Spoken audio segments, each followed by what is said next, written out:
क्षेत्रीयता की बात जितने पुरजोर तरीके से जनता के बीच में रखना चाहिए था, उसको नहीं रख पाए। आपकी मरवाही विधानसभा सीट उपचुनाव में चली गई। अब विधानसभा में आपकी माताजी की भी हार हुई, इसको लेके आप कितना अफसोस है कि क्या कहें? इस चुनाव में आपकी अनुपस्थिति का फायदा अन्य दल उठा रहे हैं, आपकी पार्टी के नेता कांग्रेस और भाजपा में जा रहे हैं, क्या कहना चाहेंगे?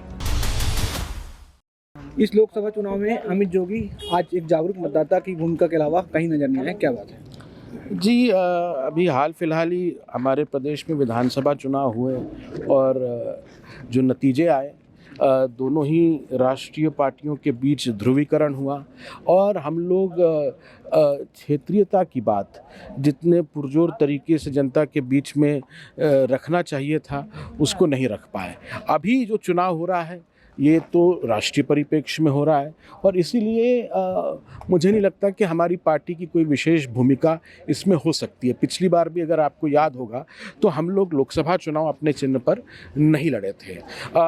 एक तो व्यावहारिकता का भी प्रश्न है, हमारी पार्टी छोटी सी पार्टी है। अभी अभी एक बहुत बड़ा चुनाव हम लोग लड़के निपटे हैं विधानसभा का, अब 3 महीने बाद ये लोकसभा का चुनाव आ गया, इसके बाद पंचायती राज के चुनाव आ जाएंगे, उसके बाद ठंड के समय में नगरीय निकाय के चुनाव होते रहेंगे। तो हमारे पास असीमित संसाधन नहीं है, हमको चुन चुन के देखना पड़ेगा कि कौन सी लड़ाई लड़नी है और कौन सी लड़ाई नहीं लड़नी है। इस चुनाव में आपकी अनुपस्थिति का फायदा अन्य दल उठा रहे हैं, आपकी पार्टी के नेता कांग्रेस और भाजपा में जा रहे हैं, क्या कहना चाहेंगे?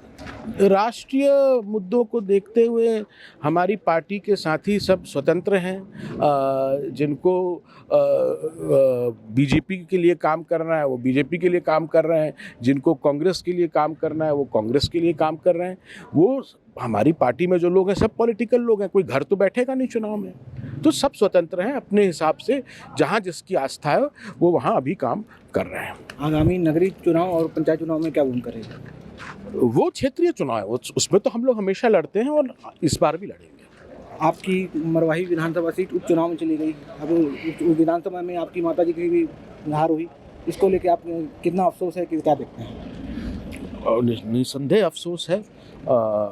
ये हमारे लिए और ख़ासकर मेरे लिए, मैं इसको कभी ये नहीं देखा कि हमारा परिवार इस क्षेत्र का नेता है। मैंने हमेशा अपने आप को इस क्षेत्र के बेटे के रूप में देखा और परिस्थितियां कुछ ऐसी बनी कि हम लोग अब जो अपेक्षा थी उससे बहुत कम हमारा परफॉर्मेंस रहा। तो इसमें भी आत्मचिंतन की आवश्यकता है, आत्मविश्लेषण की आवश्यकता, और वो हम कर रहे हैं। जनता के बीच एक नए सिरे से अब हम वापस लौटेंगे और बहुत जल्दी। ये थे अमित जोगी जो अपने मतदान केंद्र में वोट डालने पहुंचे थे। संदीप अग्रवाल, विस्तार न्यूज़, गौरला, पिंडरा, मरवाही।